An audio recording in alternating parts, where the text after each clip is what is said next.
At yung cobra nga pala nakaraan, dito nga pala nahuli yun. Yung isang pares ko na kalapate, nakakatuwa, may itlog na nga rin. At mukhang madadagdagan na naman nga ang pamilya sa aking farm at may napisa na nga tayo.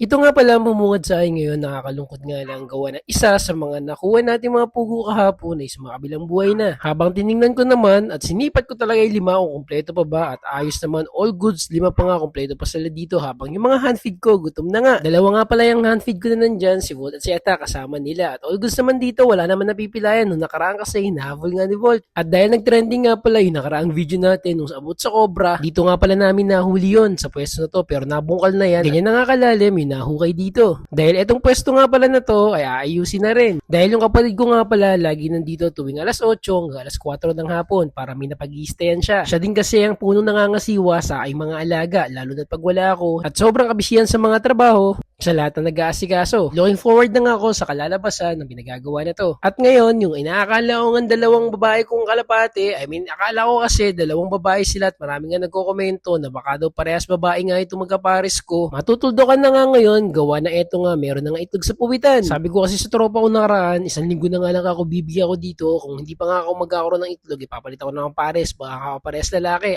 parehas babae. At ang mga Texas ko naman ngayon, sinilip ko na nga rin, gawang nakakaramdam nga ako na parang may napisahan na nga, hindi ko lang alam kung saan nga sa mga to. At ito naman, malabo kasi itong nasa ilalim na to. Gawa ng halos kalilimlim nga lang yan. At meron nga dito mga itlog, mukhang napakarami. Gawa na nasa likuran, hindi niya malimliman yung iba. At ito naman, sinilip ko na lang, wala pang pisa to. Pero ang pinakaunang naglimlim kasi dito ay ito. Kaya naman pagkasilip ko na nga lang din, ito nga ang bumungad sa akin. Nakita ko na nga lang dito na meron na nga pisa. Kaso nga lang, nagulat na nga lang ako, gawa na parang mahina to at nilalanggam nga pala dito. Mukhang SBR nga. At panigurado palang SBR nga ang inanak ko to, gawa ng SBR ang gamit kong lalaki dito. Nakakalungkot nga lang sinapit niya, gawa ng nilanggam nga talaga siya ng todo dito at hindi ko nga alam kung makakasurvive siya. Kung hindi man, okay lang. Kung sakali man pala rin, hindi okay lalo. Ganun talaga sa pagmamanok o pag-aalaga ng mga hayop. Gaya na nga lang na isa na to, mukhang di rin makakalabas. At may mga ilan nga dito, may mga crack na nga din yung iba kaya nakakatuwa naman. Wala ganun talaga sa buhay. Minsan swerte, minsan malas. Pero ako hindi ko pininiwalaan yun eh. Basta ang pananaw ko, hanggat wala kang ginagawang masama sa kapwa mo, maganda ang balik na itaas sa'yo. Kung may mangyari man hindi maganda sa'yo, lesson naman lahat yun. At nagkanding na nga lang din ako ng itlog nung kalapati ko. Yung kauna-unahang ng itlog dito yung nakaraan, yung may inakay na. Nagulat na nga lang ako. Dapat dito kasi malapit na mapisa. At dito nga parehas wala ring similya. Napaisip na nga lang ako, nanghihinayang din ako kung bakit nagkaganito. Pero okay lang yun. Ganun talaga. Wala tayong magagawa. Sabi nga nila, bawi na lang.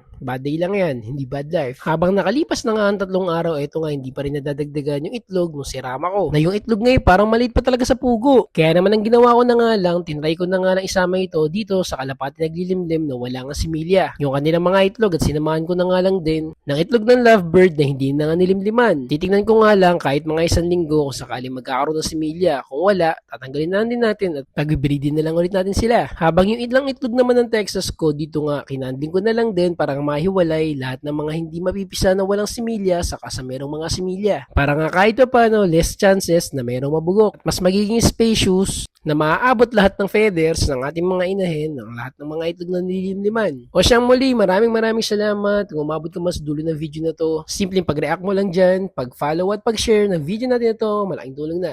Farm Life, peace out.